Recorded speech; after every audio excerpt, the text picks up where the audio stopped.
गुरु ग्रंथ साहिब पातशाह दा फरमान है, गुर की महिमा क्या कहा। गुर विवेक सत सर ओह आद जुगादी, जुग है जुग पूरा परमेसर। कोई ऐसा गलुआ नहीं है जिहड़ा गुरु दी वडियाई दा अंत पा सके। गुरु ज्ञान दा सागर है और इत्थे लखां कथाकार रागी ढाडी इकट्ठे कर लवो, उस समुंदर चों केवल एक बुलबुला बयान असीं कर सकते हैं। इहदे नालों वध के कुछ नहीं। उहदी बुलंद हस्ती ऐसी है। अल्लाह यार खान एक गैर सिख है, 5 वक्त दा नमाजी है और अपनी कलम नूं पुरजोर मानदा है। कहंदा मेरे वर्गी कलम नहीं कोई चला सकदा। ते जदों किसे जगियासू ने आख्या फिर अपनी पुरजोर कलम नाल गुरु गोबिंद सिंह महाराज दे गुण बयान कर। उहदे अल्फाज सन, वो आखण लगा करतार की सौगंध है, नानक की कसम है, जितनी भी हो तारीफ वो गोविंद की कम है। और चंद मेरे हाथ में पुरजोर कलम है, सतगुरु के लिखूं वश बेकहा ताबे रकम है। एक आंख से क्या बुलबुला कुल बहर को देखे, साहिल को मझधार को जा लहर को देखे। कहंदा कलम बड़ी पुरजोर है, पर गुरु गोबिंद सिंह महाराज दी हस्ती इतनी को बुलंद है। मेरी पुरजोर कलम दी औकात उहदे अगे एक बुलबुले वाली है ते गुरु गोबिंद सिंह समुंदर है ते समुंदर नूं कदे बुलबुले बयान नहीं कर सकते। ऐसी महान हस्ती है। ठीक है, कोई सिख सलौता करे, आपां कहना अपने भांडे नूं ते सारे ही सलाउंदे ने, पर इत्थे गैर सिख वडियाई करदा है। इत्थे लाला दौलत राय वर्गे सनातनमतीए हिंदू विद्वान पुरुष सलौता करते ने। अल्लाह यार खां वर्गे 5 वक्त दे नमाजी सलौता करते ने। ऐसे गुरु पातशाह ने मुकदी गल है, कहते हो ज्ञान दा समुंदर है, गुर की महिमा क्या कहा। गुर विवेक सत सर ओह आद जुगादी, जुग है जुग पूरा परमेसर। ठीक है भी 1700 23 बिक्रमी संवत दे अंदर उस दी 7वीं खुद खुदा गुरु गोबिंद सिंह दा आगाज पटने दी पाक रूहे जमीन ते हुंदा है। पर इत्थे लफ्ज है ओह आद जुगादी, जुग है जुग पूरा परमेसर। ये तो हुण दी बात है, कोई बहुती पुरानी नहीं। 353 वरे होए सिंह साहब हुणा तुहानूं दस्सिया है। हाँ, उस तो पहला भी निर्गुण स्वरूप के तौर पर ओह आद जुगादी, जुग है जुग पूरा परमेसर। निर्गुण स्वरूप के तौर पर समुची कायनात के अंदर मौजूद जिहड़ा खुदाया है, उही गुरु गोबिंद सिंह बन के दुनिया ते आया है। ऐसे गुरु पातशाह, he is the perfect transcendent Lord. अगर कोई खुदा है तो वो गुरु पातशाह गुरु नानक साहब गुरु गोबिंद सिंह ने। ऐसे महाबली गुरु गोबिंद सिंह पातशाह जिन्हां दे आगाज बाबत भाई नंद लाल जी का एक शेर है। भाई नंद लाल गुरु गोबिंद सिंह महाराज दे आगाज बाबत, प्रकाश बाबत ये वचन करते ने भी गुरु गोबिंद सिंह कौन है। मुर्शदे पाके नूरे हक आमद, मुर्शदे पाके नूरे हक आमद, जा सबब दर्द इलम सबब आमद। वो महापुरुष कहते ने ऐ गुरु गोबिंद सिंह साहिब सच्चे पातशाह। मुर्शदे दा भाव है पीर, रहबर, गुरु। पाक दा मतलब पवित्र है, नूर दा मतलब रोशनी है, हक दा मतलब सच्चा। सच्चा कौन है? रब है। आमद आउणा, आगाज होना। कहते गुरु गोबिंद सिंह कोई मामूली इंसान नहीं है। गुरु गोबिंद सिंह साहिब सच्चे पातशाह संसार नूं रोशन करन सच दी रोशनी होके आए ने। ये वो रोशनी है जिहड़ी खुद खुदा तो प्रगट हुई है। जिवें सूरज अते ओहदियां किरनां विच रंचक मात्र फर्क नहीं है, इदां गुरु गोबिंद सिंह ते खुदाया विच कोई फर्क नहीं है। ਇਹਨੂੰ ਬਾਣੀ ਨੇ ਕਿਹਾ ਨਿਰਗੁਣ ਆਪ ਸਰਗੁਣ ਭੀ ਉਹੀ, ਉਹੀ ਨਿਰਗੁਣ ਸਰੂਪ ਹੈ।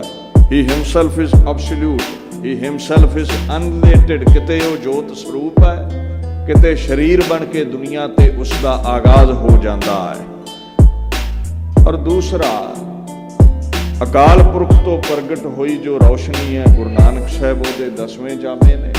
ਨਾਲੇ ਬਾਣੀ ਦਾ ਵੀ ਫਰਮਾਨ ਹੈ ਰੱਬ ਦੀ ਜੋਤ ਹੈ, ਜੋਤ ਰੂਪ ਹਰ ਆਪ ਗੁਰੂ ਨਾਨਕ ਕਹਾਇਓ ਦਾ ਇੰਬੋਡੀਮੈਂਟ ਆਫ ਲਾਈਟ। ਜਿਹੜਾ ਹਰ ਸਰੀਰ ਵਿੱਚ ਜੋਤ ਬਣ ਕੇ ਸਮਾਇਆ ਉਹੀ ਗੁਰੂ ਨਾਨਕ ਕਹਾਇਆ। ਉਸਨੇ 10ਵਾਂ ਜਾਮਾ ਪਹਿਨਿਆ, ਗੁਰੂ ਗੋਬਿੰਦ ਸਿੰਘ ਬਣ ਗਏ।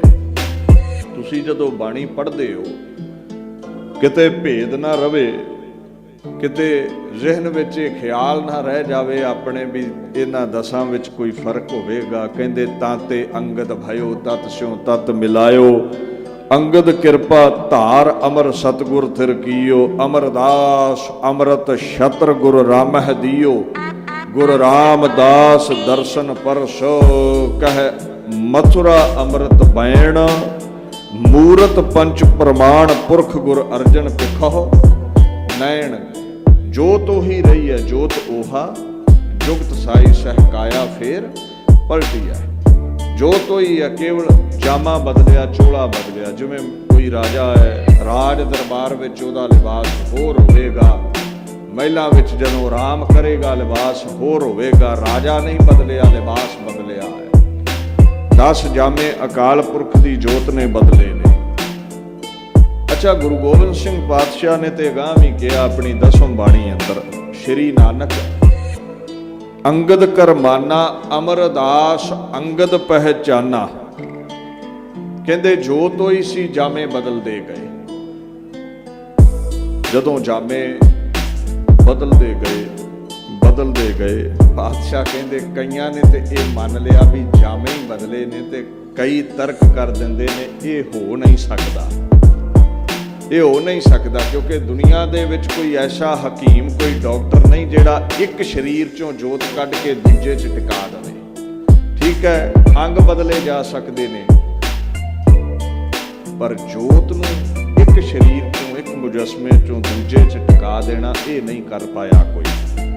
ਪਰ ਗੁਰੂ ਗ੍ਰੰਥ ਸਾਹਿਬ ਕਹਿੰਦੇ ਨੇ ਗੁਰੂ ਨਾਨਕ ਐਸਾ ਹਕੀਮ ਹੋਇਆ ਹੈ, ਜੋਤ ਓਹਾ ਜੁਗਤ ਸਾਈ ਸਹਿਕਾਇਆ ਫੇਰ ਪਲਟੀ ਹੈ, ਜਿਸ ਨੇ ਜੋਤ ਦੂਸਰੇ ਜਾਮੇ 'ਚ ਦੂਜੀ ਕਾਇਆ 'ਚ ਟਿਕਾ ਦਿੱਤੀ, ਗੁਰੂ ਅੰਗਦ ਸਾਹਿਬ ਵਿੱਚ ਟਿਕਾ ਦਿੱਤੀ। ਆਇਆ ਕੌਣ ਸੀ? ਜੋਤ ਰੂਪ ਹਰ ਆਪ ਗੁਰੂ ਨਾਨਕ ਕਹਾਇਓ, ਤਾਤੇ ਅੰਗਦ ਭਇਓ ਤਤ ਸਿਉ ਤਤ ਮਿਲਾਇਓ। ਗੁਰੂ ਨਾਨਕ ਸਾਹਿਬ ਪਾਤਸ਼ਾਹ ਨੇ 5 ਭੂਤਕ ਸਰੀਰ ਤਤਾਂ 'ਚ ਮਿਲਾ ਕੇ ਆਪਣੀ ਜੋਤ ਗੁਰੂ ਅੰਗਦ ਸਾਹਿਬ ਵਿੱਚ ਟਿਕਾ ਦਿੱਤੀ। ਮਹਾਰਾਜ ਕਹਿੰਦੇ ਨੇ ਅਮਰਦਾਸ ਰਾਮਦਾਸ ਕਹਾਇਓ, ਸਾਧਨ ਲਖਾ ਮੂੜ ਨਹਿ ਪਾਇਓ। ਗੁਰੂ ਗੋਬਿੰਦ ਸਿੰਘ ਪਾਤਸ਼ਾਹ ਕਹਿੰਦੇ ਨੇ ਇਹ ਠੀਕ ਹੈ, ਮੂਰਖ ਇਸ ਦੀ ਪਹਿਚਾਣ ਨਹੀਂ ਕਰ ਸਕਦਾ। ਉਹ ਆਖੇਗਾ ਨਹੀਂ ਜੀ ਜੋਤ ਉਹ ਥੋੜੀ ਹੈ। ਹੈ ਕਈ ਮੂਰਖ ਨੇ ਕਹਿ ਦਿੰਦੇ ਅਸੀਂ ਗੁਰੂ ਨਾਨਕ ਦੇ ਸਿੱਖਾਂ, ਗੁਰੂ ਗੋਬਿੰਦ ਸਿੰਘ ਦੇ ਨਹੀਂ। ਇਹ ਮੂਰਖ ਹੀ ਹੁੰਦੇ ਨੇ ਜਿਹੜੇ 10 ਪਾਤਸ਼ਾਹੀਆਂ ਦੇ ਵਿੱਚ ਕੰਪੈਰੀਜ਼ਨ ਕਰਦੇ, ਇਉਂ ਕਹਿਣ ਲੱਗ ਪੈਂਦੇ ਵੀ ਨਹੀਂ ਜੀ ਪਹਿਲੇ ਦਾ ਤੇ 10ਵੇਂ ਦਾ ਫਰਕ ਹੈ। ਕਲਗੀਧਰ ਨੇ ਮੂਰਖ ਕਿਹਾ ਇਹਨਾਂ ਨੂੰ। ਆਖਣ ਲੱਗੇ ਅਮਰਦਾਸ ਰਾਮਦਾਸ ਕਹਾਇਓ, ਸਾਧਨ ਲਖਾ ਮੂੜ ਨਹਿ ਪਾਇਓ, ਭਿੰਨ ਭਿੰਨ ਸਭ ਹੂੰ ਕਰ ਜਾਨਾ, ਏਕ ਰੂਪ ਕਿਨਹੂ ਪਹਿਚਾਨਾ, ਜਿਨ ਜਾਨਾ ਤਿਨ ਹੀ ਸਿੱਧ ਪਾਈ, ਬਿਨ ਸਮਝੇ ਸਿੱਧ ਹਾਥ ਨਾ ਆਈ। ਮਹਾਰਾਜ ਕਹਿੰਦੇ ਵਿਰਲੇ ਨੂੰ ਸਮਝ ਆਈ, ਜਿਸਨੇ ਇਹ ਜਾਣ ਲਿਆ ਵੀ 10 ਹੀ ਇੱਕ ਨੇ, ਉਹਨਾਂ ਸਿੱਧ ਪਾਈ ਤੋਂ ਭਾਵ ਹੈ they will be emancipated। ਉਹ ਦੁੱਖਾਂ ਤੋਂ ਮੁਕਤ, ਉਹ ਤਕਲੀਫਾਂ ਤੋਂ ਮੁਕਤ, ਉਹ 84 ਦੇ ਗੇੜ ਤੋਂ ਮੁਕਤ ਹੋ ਜਾਂਦੇ ਨੇ। ਉਹਨਾਂ ਨੂੰ ਸਿੱਧੀ ਹਾਸਲ ਹੋ ਗਈ, ਅਜ਼ਮਤਾਂ ਮਿਲ ਗਈਆਂ। ਇਹ ਸਮਝਣ ਵਾਲੀ ਗੱਲ ਹੈ। ਪਾਤਸ਼ਾਹ ਕਹਿੰਦੇ 10 ਜਾਮਿਆਂ ਵਿੱਚ ਸਾਡੇ ਇੱਕ ਹੀ ਜੋਤ ਵਰਤੀ ਹੈ। ਅੱਛਾ, ਤੁਸੀਂ ਕੰਪੈਰੀਜ਼ਨ ਕਰੋ ਨਾ ਗੁਰੂ ਨਾਨਕ ਸਾਹਿਬ ਤੇ ਗੁਰੂ ਗੋਬਿੰਦ ਸਿੰਘ ਮਹਾਰਾਜ ਦੇ ਜੀਵਨ ਕਾਲ ਵਿੱਚ ਦੇ ਕੌਤਕਾਂ ਦਾ, ਤੇ ਸਭ ਰਲਦੇ ਤੁਹਾਨੂੰ ਮਿਲਣਗੇ। ਅਗਿਆਨ ਦਾ ਹਨੇਰਾ ਸੀ, ਗੁਰੂ ਨਾਨਕ ਨੇ ਗਿਆਨ ਦੀ ਖੜਗ ਨਾਲ ਕੱਟਿਆ। ਰਾਜਸੀ ਹਨੇਰਾ ਛਾ ਗਿਆ, ਗੁਰੂ ਗੋਬਿੰਦ ਸਿੰਘ ਪਾਤਸ਼ਾਹ ਨੇ ਪ੍ਰਤੱਖ ਲੋਹੇ ਦੀ ਤਲਵਾਰ ਨਾਲ ਕੱਟਿਆ। ਗੁਰੂ ਨਾਨਕ ਸਾਹਿਬ ਨੇ ਪਹਿਲੇ ਜਾਮੇ ਦੇ ਵਿੱਚ ਇਹ ਬਚਨ ਕਹਿ ਦਿੱਤਾ। ਕਿਹੜਾ ਬਚਨ ਸੀ ਉਹ? ਜੋ ਤੋ ਪ੍ਰੇਮ ਖੇਲਣ ਕਾ ਚਾਓ, ਸਿਰ ਤਰ ਤਲੀ ਗਲੀ ਮੇਰੀ ਆਓ, ਇਹ ਤੋ ਮਾਰਗ ਪੈਰ ਧਰੀਜੈ, ਸਿਰ ਦੀਜੈ ਕਾਣਨਾ ਕੀਜੈ। ਪਹਿਲੇ ਜਾਮੇ 'ਚ ਬਚਨ ਕਰ ਦਿੱਤਾ, ਜੇ ਪ੍ਰੇਮ ਹੈ ਮੇਰੇ ਨਾਲ ਤੇ ਸਿਰ ਤਲੀ ਤੇ ਟਿਕਾਉਣਾ ਪੈ ਸਕਦਾ ਹੈ, ਤੇ ਜਿਹੜਾ ਸਿਰ ਤਲੀ ਤੇ ਟਿਕਾ ਕੇ ਆਪਾ ਵਾਰ ਦਵੇਗਾ ਉਹ ਮੇਰੀ ਗਲੀ ਵਿੱਚ ਆ ਸਕਦਾ ਹੈ। ਭਾਵ ਪਹਿਲਾ ਮਰਨ ਕਬੂਲ ਜੀਵਨ ਕੀ ਛਡਾਸ, ਉਹ ਸਭਨਾ ਕੀ ਰੇਣਕਾ ਤੋਂ ਆਓ ਹਮਾਰਾ ਪਾਸ। ਅੱਛਾ, ਤੇ ਗੁਰੂ ਗੋਬਿੰਦ ਸਿੰਘ ਪਾਤਸ਼ਾਹ ਦਾ ਤੁਸੀਂ ਵੇਖੋ, ਜਦੋਂ 10ਵੇਂ ਜਾਮੇ 'ਚ ਗੁਰੂ ਨਾਨਕ ਆਏ, ਉਹਨਾਂ ਕਹਿ ਦਿੱਤਾ ਹੈ, ਦੀਨ ਦੁਨੀਆ ਦੇ ਮਾਲਕ ਕਹਿੰਦੇ ਧਨ ਜੀਓ ਤਿਹ ਕੋ ਜਗ ਮੈਂ, ਮੁਕਤੇ ਹਰ ਚਿਤ ਮੈਂ ਯੁੱਧ ਵਿਚਾਰੈ। ਇਹਦੇ ਹੁਣ ਅਰਥ ਵੇਖੋ, ਜੋ ਤੋਂ ਪ੍ਰੇਮ ਖੇਲਣ ਕਾ ਚਾਓ ਦੇ ਅਰਥ ਵੇਖੋ, ਦੋਨਾਂ ਦੇ ਮਿਲਦੇ ਨੇ। ਧਨ ਹੈ ਉਹ ਜਿਹੜਾ ਦੀਨ ਦੀ ਖਾਤਰ ਆਪਾਂ ਵਾਰਨ ਲਈ ਤਿਆਰ ਹੈ। ਇੱਥੇ ਹੀ ਬਸ ਨਹੀਂ, ਏਮਨਾਬਾਦ ਨੂੰ ਜਿੱਤਣ ਵਾਲਾ ਮੁਗਲਿਆ ਸਲਤਨਤ ਦਾ ਬਾਦਸ਼ਾਹ ਬਾਬਰ ਜ਼ੁਲਮ ਕਰਦਾ ਹੈ, ਤੇ ਗੁਰੂ ਨਾਨਕ ਸਾਹਿਬ ਉਹਨੂੰ ਕਹਿੰਦੇ ਤੂੰ ਜਾਬਰ ਹੈ। ਇਹ ਗੁਰੂ ਨਾਨਕ ਹੀ ਕਹਿ ਸਕਦਾ ਦੇਸ਼ ਦੇ ਮਾਲਕ ਨੂੰ। ਆਪਾਂ ਦੇ ਹੱਥ ਜੋੜ ਕੇ ਖਲੋ ਜਾਂਦੇ, ਕੋਈ ਲੀਡਰ ਆਇਆ ਹੋਵੇ, ਇਹ ਗੁਰੂ ਨਾਨਕ ਹੀ ਕਹਿ ਸਕਦੇ। ਅੱਗੇ ਆਓ ਥੋੜਾ, ਜਾਮਾ ਗਿਆ ਬਦਲ। ਗੁਰੂ ਨਾਨਕ ਸਾਹਿਬ 10ਵੇਂ ਜਾਮੇ ਵਿੱਚ ਆ ਗਏ, ਤੇ ਗੁਰੂ ਗੋਬਿੰਦ ਸਿੰਘ ਦੇ ਰੂਪ ਵਿੱਚ ਜ਼ਫਰਨਾਮਾ ਜਿੱਤ ਦੀ ਚਿੱਠੀ ਔਰੰਗਜ਼ੇਬ ਨੂੰ ਲਿਖ ਕੇ ਕਹਿੰਦੇ, ਸ਼ਹਿਨਸ਼ਾਹੇ ਔਰੰਗਜ਼ੇਬ ਆਲਮੀ, ਸ਼ਹਿਨਸ਼ਾਹੇ औरंगजेब आलमीन के दाराए दौरस्त दूरस्त दीन।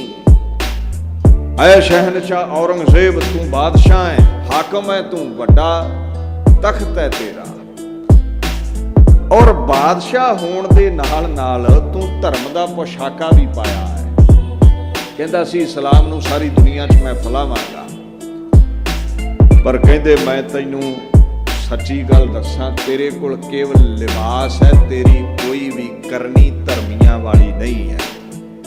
केदार आए दौरस्त दूरस्त दीन, तू कोहा दूर है, धर्म तो तू पखंडी है, केवल लिबास पाया है, तेरे अंदर रंचक मात्र भी कोई धर्म का चिन्ह नहीं है। औरंगजेब ये गुरु गोबिंद सिंह ही कह सकता है, ਇਹ ਗੁਰੂ ਗੋਬਿੰਦ ਸਿੰਘ ਹੀ ਕਹਿ ਸਕਦਾ ਹੈ, ਜਿਹਦੇ ਸਾਹਮਣੇ ਭਾਰਤ ਵਰਸ਼ ਦੀ ਜ਼ਮੀਨ ਕੰਬਦੀ ਹੋਵੇ, ਉਸ ਔਰੰਗਜ਼ੇਬ ਨੂੰ ਇੰਨੀ ਗੱਲ ਕਹਿ ਦੇਣੀ। ਇੱਥੇ ਹੀ ਬਸ ਨਹੀਂ, ਕਹਿੰਦੇ ਤੂਰਾ ਮਨਨਾ ਦਾਨਮ, ਤੂਰਾ ਮਨਨਾ ਦਾਨਮ ਕੇ ਯਸਦਾ ਸ਼ਨਾਸ, ਬਾਰਾਮਦ ਜੇ ਤੂ ਕਾਰਾ, ਬਾਰਾਮਦ ਜੇ ਤੂ ਕਾਹਰਾ ਦਿਲ ਖਾਰਾਸ। ਆਏ ਔਰੰਗਜ਼ੇਬ, मैं जानदा हाँ रब नू पहचानने वाला बंदा नहीं है, तू केवल भेख पाया है। ये रही गल तेरी करतूत दी, तू इन्ने क दिल दुखाए ने लोकां दे, तैनू रब मिल ही नहीं सकता। क्योंकि बाणी ते कहंदी है भी जे रब पाउण दी सिख है ना तेरे अंदर, ते लोकां दे दिल ना दुखा। हर दिल विच रब रहिंदा है, ते तू हर एक दा दिल दिखाउना है। आया औरंगजेब, दीन तो दूर है तू, धर्म तो दूर है तू। अगे महाराज एक बचन कहंदे ने, नादानम के ई मर्द रो बाहा पेच, नादानम के ई मर्द रो बाहा पेच, वगर हरगिज़ी रह नयारद बहेज। कहंदे औरंगजेब दे, मैं चंगी तरह ये जानता हाँ कि तू मर्द नहीं है, तू लूंबड़ है, लूंबड़। क्योंकि लूंबड़ दा काम है कपट करना, लूंबड़ दा काम है छलना। तू थोड़ा जिहा ख्याल कर औरंगजेब, मैं किसी बहाने भी इस लड़ाई झगड़े दे रस्ते ते नहीं सी आउंदा। तू लूंबड़ है, तू छल करदा है, तू कपटी है, धोखेबाज है, मैनू इस करके तलवार चुकनी पई, तेरा मुंह मोड़न दे लई, तैनू सजा देण दे लई। भारत वर्ष दे बादशाह नू लूंबड़ कहना ਠੱਗ ਕਹਿਣਾ, ਕਪਟੀ ਕਹਿਣਾ, ਇਹ ਖੁਦ ਖੁਦਾ ਗੁਰੂ ਗੋਬਿੰਦ ਸਿੰਘ ਦੀ ਕਲਮ ਕਹਿ ਸਕਦੀ ਹੈ। ਗੁਰੂ ਨਾਨਕ ਹੀ ਬਾਬਰ ਨੂੰ ਜਾਬਰ ਕਹਿ ਸਕਦਾ ਹੈ, ਆਮ ਬੰਦਾ ਨਹੀਂ ਕਹਿ ਸਕਦਾ ਮੂੰਹ ਤੇ। ਆਹ ਪਿੱਠ ਪਿੱਛੇ ਦੇ ਆਪਾਂ ਬਥੇਰੇ ਨਾਰੇ ਲਾ ਲੈਂਦੇ ਹਾਂ, ਗੱਲ ਹੈ ਇੱਥੇ ਸਾਹਮਣੇ ਆਖਣ ਦੀ, ਨਹੀਂ ਆਖ ਸਕਦੇ। ਤੇ ਫਰਕ ਕੀ ਹੈ? ਕੇਵਲ ਜਾਮਾ ਬਦਲਿਆ ਹੈ, ਫਰਕ ਕੋਈ ਨਹੀਂ ਮਿਲੇਗਾ ਤੁਹਾਨੂੰ। ਇਹਨੂੰ ਕਹਿੰਦੇ ਨੇ ਜੋਤ ਓਹਾ ਜੁਗਤ ਸਾਈ ਸਹਿ ਕਾਇਆ, ਫੇਰ ਪਲਟੀ ਹੈ, ਕੇਵਲ ਕਾਇਆ ਬਦਲੀ ਗਈ ਹੈ।